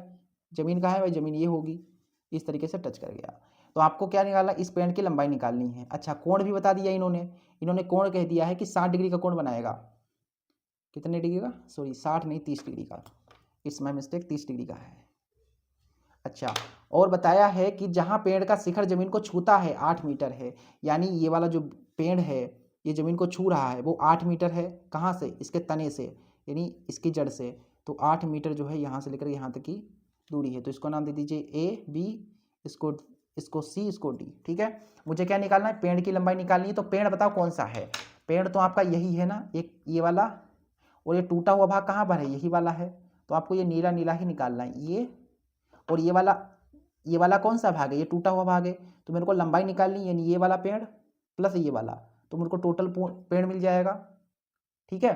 इतना ही पेड़ नहीं है, पेड़ आपसे पूछा गया था पेड़ की लंबाई कितनी थी, तो टूटा हुआ भाग में आपको जोड़ना पड़ेगा, राइट, तो यहाँ से आ जाएगा, हमें निकालना है पेड़ की लंबाई, तो पेड़ की लंबाई क्या होगी मुझे बताइए, देखो ये बी डी प्लस ये सी डी, क्योंकि सी डी भी पेड़ ही तो है वो टूटा हुआ, तो मेरे को इसमें बी डी पता और सी डी पता अगर है तो मैं उनको जोड़ के पेड़ की लंबाई बता सकता हूँ। तो मेरे को सबसे पहले सी डी निकालना है फिर बी डी निकालना है, या बी डी पहले निकालो सी डी बाद में निकालो, इट्स डिपेंड्स ऑन यू, ठीक है, इट डिपेंड्स ऑन यू। तो सबसे पहले हम इसी त्रिभुज में जो है मेरे को क्या चाहिए, बी डी चाहिए, तो बी डी कहाँ है, बी डी यहाँ पे है।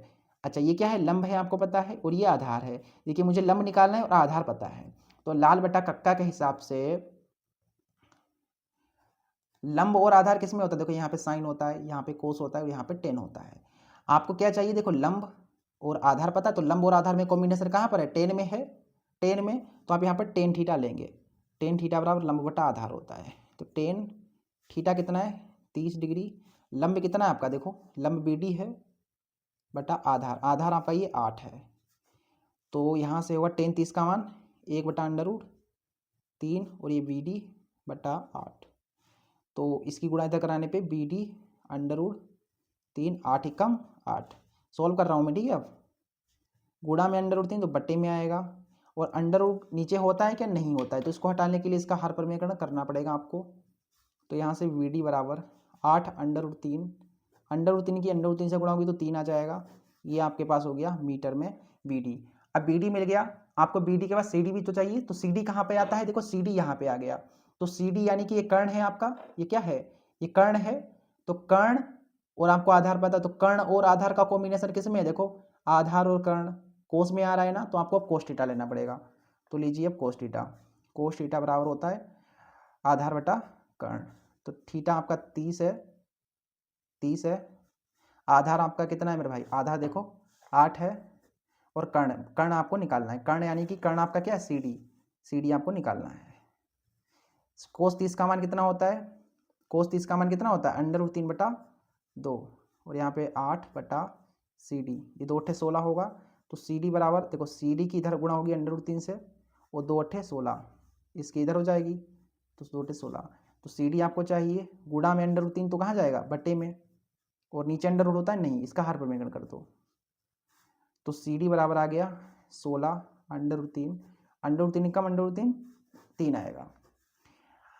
अब मैं जो पेड़ की लंबाई में निकाल सकता हूँ, अतः पेड़ की लंबाई, देखो पेड़ की लंबाई क्या होगी? BD प्लस CD है।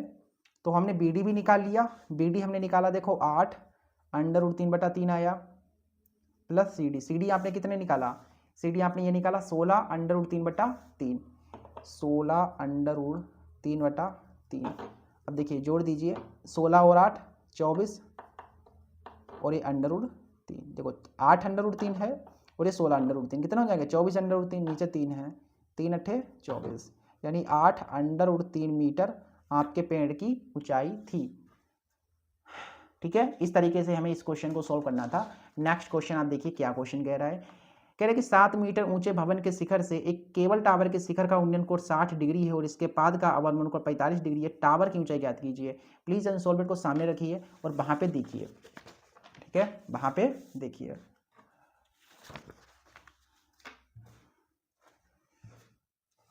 देखो क्वेश्चन क्या है, ठीक है, मैं यहाँ पे पढ़ रहा हूँ, आप अपने आंसर में देखिए क्या क्या लिखा हुआ है।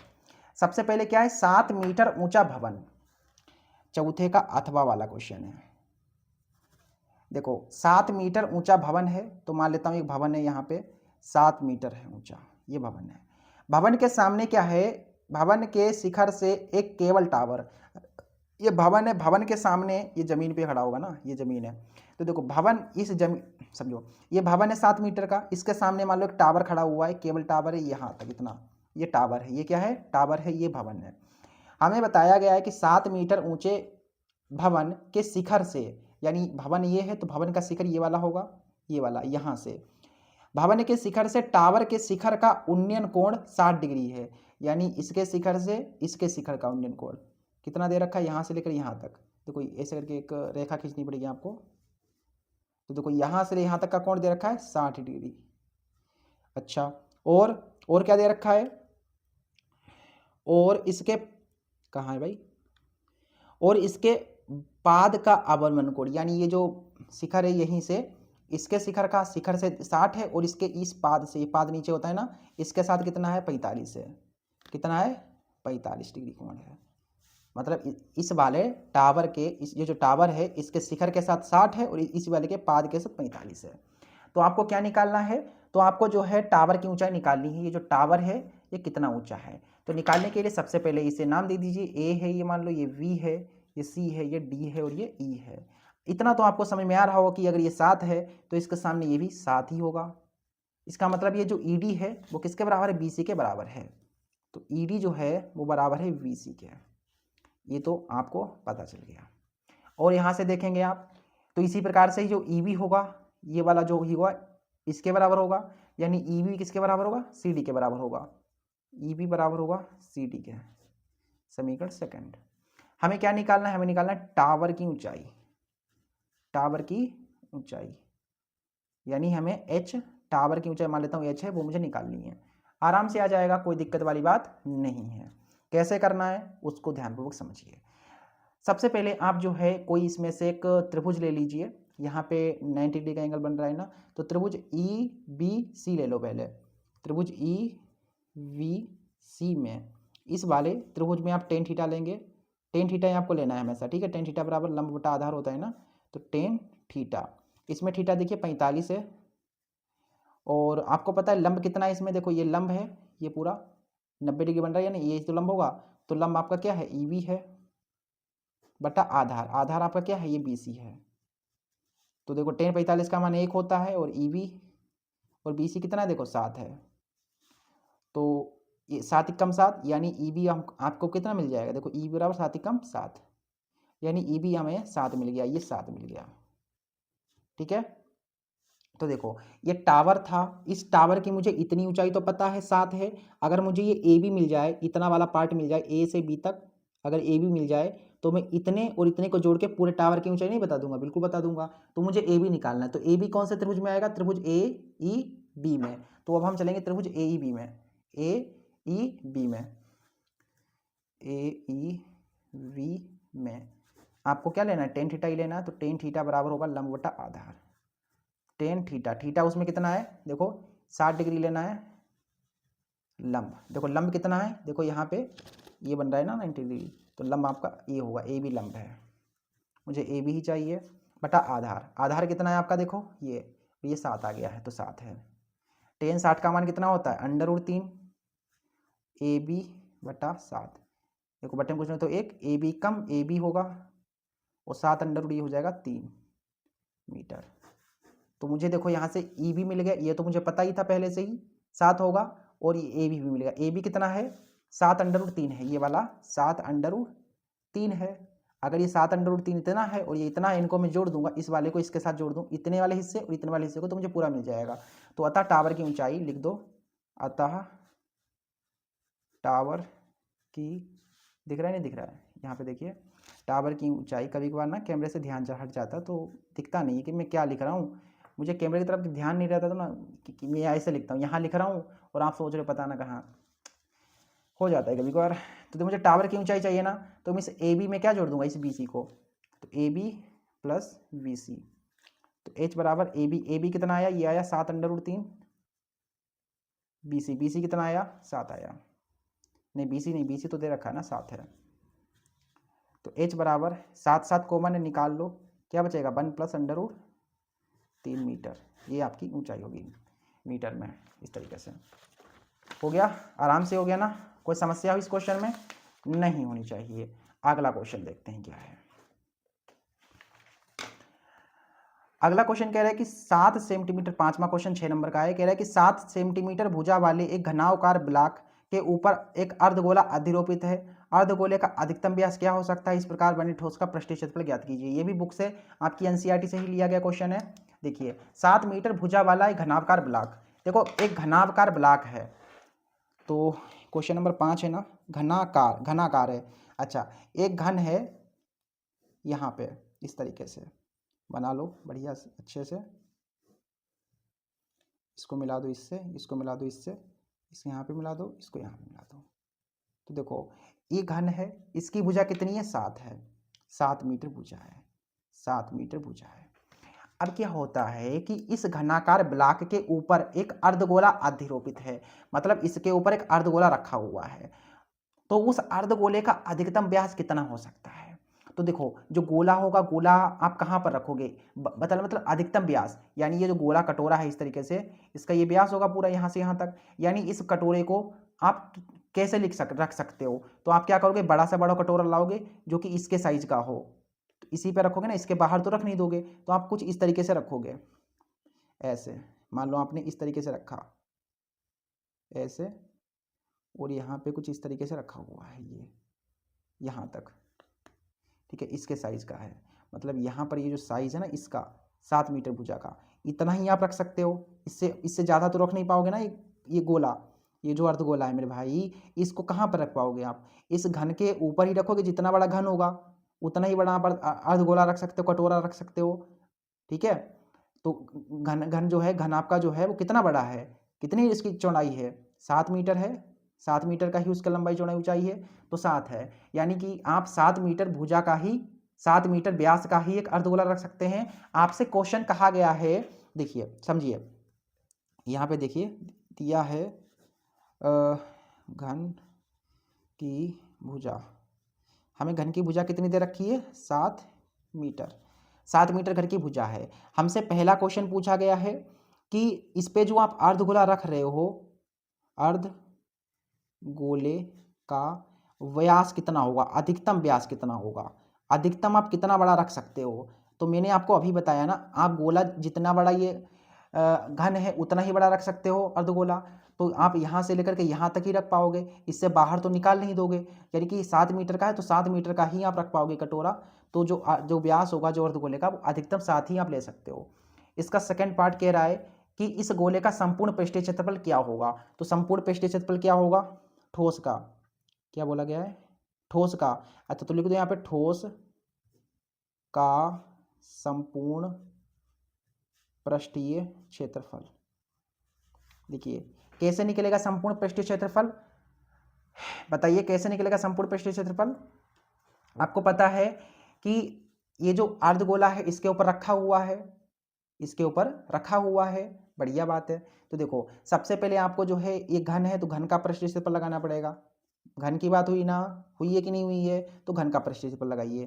तो लगाओ यहाँ पे घन का पृष्ठीय क्षेत्रफल, घन का पृष्ठीय क्षेत्रफल, ठीक है। और घन का पृष्ठीय क्षेत्रफल मुझे क्या निकालना है ना, इस ठोस का पृष्ठीय क्षेत्रफल, संपूर्ण पृष्ठीय क्षेत्रफल मुझे निकालना है। तो देखो सबसे पहले मैं घन का पृष्ठीय क्षेत्रफल लगाऊंगा तो मुझे पूरा घन का पृष्ठ मिल जाएगा, ठीक है। लेकिन उसमें आपका जो है ये अर्धगोला भी रखा हुआ है, अर्धगोला रखा हुआ है, तो आप जो है अब इसमें जोड़ देंगे अर्धगोले का पृष्ठीय क्षेत्रफल, अर्धगोले का पृष्ठ। लेकिन जब आपने घन लिया था तो घन के साथ जो है ये अर्धगोला, ये जो सफ़ेद सफ़ेद भाग है, ये जो अंदर भाग सफ़ेद सफ़ेद आपको दिख रहा है मेरे भाई, ये पार्ट आ गया था, ये वाला पार्ट आ गया था जब मैंने घन लिया था, ये वाला पार्ट पहले आ गया था, लेकिन फिर आपने अर्धगोला लिया तो फिर से आ गया। देखो पहले आपने घन लिया तब ये पार्ट गुलाबी गुलाबी आ गया, फिर आपने जब अर्धगोले का पृष्ठ लिया तो ये भी फिर से ये पार्ट आ गया, यानी डबल बार आया। तो डबल बार तो नहीं चाहिए मुझे, एक बार घटाना पड़ेगा, यानी एक बार इस अर्धगोले को घटाना पड़ेगा। क्यों घटाना पड़ेगा भाई अर्धगोले को, क्योंकि ये दोबारा आ गया है, तो इसे एक बार घटाना पड़ेगा। तो लिखो यहाँ पे अर्धगोले का, अर्धगोला नहीं है मेरे भाई, अर्धवृत्त है, अर्धवृत्त का क्षेत्रफल मुझे ये घटाना पड़ेगा, ठीक है, इसमें से, क्योंकि ये दोबारा आ गया, दो बार आया है। घन का लिया तब आ गया, फिर अर्धगोले का फिर से आ गया, एक ही बार आना चाहिए, दो बार नहीं, तो एक बार हटा दो, एक बार बचेगा। तो घन का पृष्ठ क्या होता है, भुजा की घात, नहीं, घन का आयतन होता है भुजा की घात 3, और घन का पृष्ठ कितना होता है, 6 गुना भुजा स्क्वायर, यही होता है ना, 6 गुना भुजा स्क्वायर। घन का पृष्ठ 6 गुना भुजा स्क्वायर ही होता है, शायद इतना ही होता है यार, 6 गुना भुजा स्क्वायर, क्योंकि संपूर्ण पृष्ठ लोगे तो सही इतना ही होगा। प्लस अर्धगोले का क्या होता है, अर्धगोले का पृष्ठीय क्षेत्रफल कितना होता है, 2 पाई आर स्क्वायर, माइनस अर्धवृत्त, अर्धवृत्त का क्षेत्रफल कितना होता है, देखो वृत्त का होता है पाई आर स्क्वायर, और अर्धवृत्त है, नहीं अर्धवृत्त कहाँ है यार, ये तो पूरा वृत्त है, तो अर्धवृत्त कैसे लिख रहे हो आप, सिर्फ वृत्त लिखो यहाँ पे, वृत्त का क्षेत्रफल। तो यहाँ से देखो, यहाँ 6 भुजा स्क्वायर है, यहाँ देखो 2 पाई आर स्क्वायर में से 1 पाई आर स्क्वायर गया, तो आपके पास 1 पाई आर स्क्वायर बचेगा। अब देखो 6 भुजा, भुजा क्या है आपके पास, भुजा कितनी है, भुजा देखो 7 है, तो यहाँ पे 7 लिखेंगे आप, स्क्वायर है तो स्क्वायर लगाओ, फिर पाई का मान है 22/7 ले लीजिए, और आर स्क्वायर। त्रिज्या कितनी है भाई, देखो व्यास अगर 7 है, अगर व्यास 7 है तो त्रिज्या कितनी होगी, व्यास की आधी, यानी 7/2 होगी, 7/2 होगी, स्क्वायर है तो 2 बार लिख लीजिए, एक 7 से 7 कट गया, 11 दूनी 22 कट गया। ये देखिए 7 7 49 होगा, 49 का 6 गुना करना होगा आपको। और ये देखिए 11 7 77 बटा 2। देखो 6 चौक 24 यानी 240 हो गया। और 6 कितना 49 है ना, 7 7 49 हुआ था, तो 6 चौक 24 240 और 6 9 54, तो 5 4 9 294। भाग देंगे तो आप 38 का 2 गुना 38.5 होगा ना, 38 दूना 76 38। इसे जोड़ देंगे आप तो 8 4 12, 9 3 12 और 1 13, 2 और 1 3, 332.5 आपके पास जो है सेंटीमीटर स्क्वायर। देखो क्षेत्रफल की बात हुई तो सेंटीमीटर स्क्वायर में आएगा, मैंने पीछे आपको बताया था। तो ये आपका आंसर हो जाएगा। ठीक है, अगला क्वेश्चन देखते हैं। इसका नेक्स्ट क्वेश्चन जो कि लास्ट है इस पूरे सेट का, 2025 का जो सेट 7 है, इसका लास्ट क्वेश्चन है। कह रहे कि 20 सेंटीमीटर त्रिज्या वाले एक वृत्त की कोई जीवा केंद्र पर 60 डिग्री का कोण आंतरित करती है, संगत लघु और दीर्घ वृत्तखंड का क्षेत्रफल ज्ञात कीजिए। बहुत प्यारा क्वेश्चन है, बहुत ज़्यादा एक्सट्रीमली प्यारा क्वेश्चन है। ठीक है, ये क्वेश्चन इंपॉर्टेंट भी है और प्यारा भी है। आपको कि सर जी प्यारा क्वेश्चन कभी होता है क्या, आप खाली बातें ऐसे कर रहे हो, क्वेश्चन कभी प्यारा ही नहीं होता, मुझे तो बहुत परेशान करता है। अरे भाई परेशान क्यों करता है, क्योंकि आप प्रैक्टिस नहीं करते हो सकता है प्रैक्टिस करते भी हो, लेकिन कभी कभार ना हो तो लेट समझ में आता है क्वेश्चन। तो प्रैक्टिस करते जाइए, एक ना एक दिन आप में सुधार होगा। आप प्रैक्टिस कर रहे हो, आपको लग रहा हो कि आप में कुछ सुधार नहीं हो रहा है, लेकिन आप में सुधार हो रहा है, वो आपको दिख नहीं रहा है। एक साथ आपको दिखेगा कि हाँ मुझ में सुधार हुआ है, बट आप जो है लगातार प्रैक्टिस करते जाइए करते जाइए करते जाइए, एक दिन आपको जो है बहुत सुधार दिखाई देगा एक साथ। ठीक है, आपको समझ में आने लगे क्वेश्चन, क्योंकि एक बूंद बूंद से ही घड़ा भरता है। ठीक है, चलिए क्या है कि 20 सेंटीमीटर त्रिज्या वाला एक वृत्त है, वृत्त बना लो। इस वृत्त, ये जो वृत्त है इसकी त्रिज्या कितनी है, ओहो कितनी है, 20 सेंटीमीटर त्रिज्या वाला एक वृत्त है कि जीवा केंद्र पर 60 डिग्री का कोण बनाती है, इस पर जीवा भी है। अच्छा, तो इसकी त्रिज्या कितनी है भाई, 20 सेंटीमीटर है। इसको भी ऐसे मिला दो, 20 सेंटीमीटर हो जाएगी। अच्छा, इसके ऊपर एक जीवा भी आपको लेनी है, तो इससे इसको मिला दो तो ये जीवा हो जाएगी। तो जीवा जब आप खींचते हैं तो इससे यहाँ पे एक कोण बन जाता है, जो कि कोण बनता है 60 डिग्री का, 60 डिग्री का कोण आंतरित करती है। तो आपको जो है ये लघु वृत्तखंड, ये लघु वाला, ये लघु है जो ये वाला, और दीर्घ वृत्तखंड, दीर्घ वृत्तखंड कौन सा होगा भाई, दीर्घ वृत्तखंड ये वाला, ये सफ़ेद सफ़ेद पार्ट बचा हुआ है, ये नीला वाला क्या है, नीला वाला, ये जो नीला वाला हिस्सा है, ये नीला नीला हिस्सा, ये आपका क्या है, दीर्घ वृत्त है। ये भी आपको निकालना है, आपको ये गुलाबी वाला भी निकालना है, फिर आपको ये नीला वाला निकालना है। तो चलिए बहुत आसान है, हो जाएगा। सबसे पहले हम पहले वाले जो दिया गया उसको लिखेंगे। दिया है हमें, दे रखी है वृत्त की त्रिज्या, वृत्त की त्रिज्या r बराबर 20 सेंटीमीटर तथा जीवा द्वारा बना कोण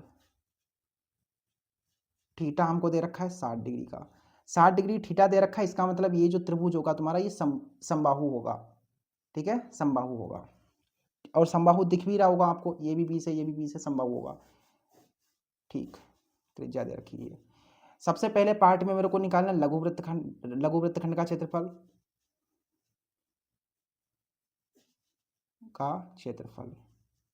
लघु वृत्तखंड का क्षेत्रफल कैसे निकलेगा, देखिए ये लघु वाला निकालने के लिए आपको क्या करना पड़ेगा, ये गुलाबी गुलाबी चाहिए, तो आप क्या करोगे, ये पूरा त्रिज्यखंड है, यहाँ से लेकर के इतना ये त्रिज्यखंड है, इस त्रिज्यखंड में से आप जो है ये वाला पार्ट घटा दोगे, ये वाला, ये त्रिभुज, तो ये वाला पार्ट घट जाएगा तो गुलाबी वाला मिल जाएगा। यानी इस वाले में से आप त्रिज्यखंड के क्षेत्रफल में से क्या घटाओगे, देखो त्रिज्यखंड का क्षेत्रफल, इसमें से आप क्या घटाओगे, ये वाला घटाओगे, त्रिभुज, तो इस पूरे में से यहाँ से लेकर यहाँ तक ये वाला पार्ट हटा दोगे तो ये मिल जाएगा।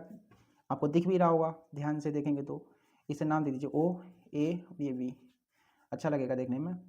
घटा दो, यहाँ से क्या घटा दो, त्रिभुज ए ओ वी का क्षेत्र, मतलब त्रिभुज का क्षेत्रफल। तो देखो त्रिज्यखंड का क्षेत्रफल सूत्र पता होगा, थीटा बटा 360 पाई आर स्क्वायर। त्रिभुज, त्रिभुज कैसा है, समबाहु है, मैंने अभी बताया। तो समबाहु है तो आपको समबाहु त्रिभुज का क्षेत्रफल क्या होता है, √3/4 गुना भुजा स्क्वायर, और भुजा कितनी है, देखो 20 20 20 है। ठीक है, चलिए तो देखो थीटा है कितना, थीटा कितना है 60 है बटा 360, गुना पाई, पाई की जगह पर 22/7 लेंगे आप, आर स्क्वायर, आर कितनी है भाई, त्रिज्या 20 है तो 20 का स्क्वायर माइनस √3/4 गुना भुजा, भुजा भी तुम्हारी 20 ही है। तो देखो ये कट रहा है तुम्हारा 0 से 0, 6 कम 6, 6 चंग 36, 6 चंग 36, 2 से काटे 2 कम 2, 2 कम 2, 2 3 6, यानी कि तुम्हारे पास आ गया यहाँ से देखो 20 का स्क्वायर जो है तुम्हारा कॉमन है, 20 का स्क्वायर इधर भी है और 20 का स्क्वायर इधर भी है, तो कॉमन निकाल लीजिए, कॉमन ले लीजिए। यहाँ से सिर्फ बचेगा कितना, 11 कम 11 बटा 3 से 21 और माइनस यहाँ √3/4 बचा, यानी कि हमारे पास होगा 20 बचे हम 400, और यहाँ से आप ऐसे लिख सकते हो 11 चौक 44, 44 माइनस 21 √3/21 चौक 84, ये आप यहाँ से लिख सकते हो, ये आपका होगा आंसर। ठीक है, ये आपका हो जाएगा आंसर, ये आपका जो है लघु वृत्तखंड का क्षेत्रफल हो जाएगा इस तरीके से। ठीक है, समझ में आ गया, बहुत प्यारा क्वेश्चन था, मजा आया इस क्वेश्चन में। अच्छा अभी क्वेश्चन तो हुआ नहीं, इसका सेकंड पार्ट भी तो करना है मेरे को, सेकंड पार्ट यानी कि अभी लघु निकाला है, मुझे दीर्घ भी निकालना है, तो निकाल दो यहाँ से सेकंड वाले पार्ट में, दीर्घ वृत्तखंड का क्षेत्रफल। तो दीर्घ वृत्तखंड का क्षेत्रफल मुझे बताओ कैसे मिलेगा, ये नीला वाला, ये वाला नहीं, ये नीला वाला केवल। तो अगर आप इस वृत्त के क्षेत्रफल में से क्या करेंगे, आप इस वृत्त के क्षेत्रफल में से देखो ये पूरा का पूरा वृत्त, इस पूरे के पूरे वृत्त में से, इस पूरे के पूरे वृत्त में से ये पिंक वाला आपको कि घटा दो सर जी, ये वाला पिंक वाला, तो आपको मिल जाएगा इतना वाला ऊपर वाला। तो क्या करेंगे हम, इस वृत्त के क्षेत्रफल में से ये जो पिंक वाला है यानी ये जो लघु वृत्त है उसको घटा देंगे, और लघु तो मैं पीछे निकाल ही चुका हूं, तो बस काम हो गया। वृत्त का क्षेत्रफल πr², लघु वृत्तखंड का क्षेत्रफल क्या होता है, अरे ये दे रखा है ना तुमको यार, मैं तो निकाल चुका हूँ, मैं क्या बोल रहा हूँ यार, ये देखो दे रखा है तुमको 400, फिर है तुम्हारे पास 44 माइनस 21 √3/84। अब मान भी आपको रखने पड़ेंगे, पाई की जगह पर 22/7, आर स्क्वायर त्रिज्या आपको पता है 20 है, तो 20 में से कितना होगा 400 होगा, माइनस ये 400 है, ऊपर आपका 44 माइनस 21 √3/84 है। 400 कॉमन है तो हम निकाल लेंगे, तो बचेगा आपके पास 22/7 माइनस माइनस माइनस जो है फिर क्या बचा, ये 44/84 माइनस माइनस ये हो गया प्लस 21 √3/84। यहाँ से आपका हो जाएगा ये 422 √ यहाँ से इसको जब आप सॉल्व करेंगे ना, इसको सॉल्व कर दीजिए, 84 है, इनका जो HCF होगा वो LCM होगा वो कितना होगा 84 ही होगा, तो इससे पहले भाग दोगे आप तो 7 कम 12 आएगा और 12 पर गुणा कर लेगा, 84 कम 84 44 प्लस 21 √3/84, यहाँ से 400 12 से गुणा कराइए तो 12 दूनी 24, 12 दूनी 24 25 26, और ये माइनस का 44 यहाँ पे होगा, ये प्लस नहीं है माइनस है, 84 प्लस 21 √3/84, यहाँ से 400 है, 264 से 44 गया 220 बचेगा, नीचे 84 है और प्लस का 21 √3/84 है। अब देखिए 400 है, ये नीचे एक जैसे हैं तो इनको एक बार लिख लोगे, ऊपर वाले जुड़ जाएंगे, तो 220 के साथ 21 √3 जुड़ जाएगा। ठीक है, ये आपका इस तरीके से आंसर हो जाएगा। अगर आप यहाँ पे छोड़ना चाहते हैं तो छोड़ सकते हैं, नहीं तो इसको काट भी सकते हैं, ये 2 से कट रहा है, नहीं 4 से कट रही क्या, 4 से कट रहा है, 4 दूनी 8, 4 कम 4 और 4 कम 4, ये बस कट गया ना, तो बस ये आपका इतना ही छोड़ देना सेंटीमीटर स्क्वायर में और ये आपका आंसर हो जाएगा। ओके, सो आशा करता हूँ आपको ये सारा जो मैंने क्वेश्चन सारे क्वेश्चन कराए हैं, ये सारे क्वेश्चन इंपॉर्टेंट थे, ठीक है, और आपको समझ में आए होंगे। किसी भी क्वेश्चन में अगर डाउट है तो वीडियो को प्लीज़ रिपीट करके देखिए, आपको समझ में आ जाएगा। तो चलिए मिलते हैं अगली क्लास में, तब तक के लिए नमस्ते, जय हिंद, जय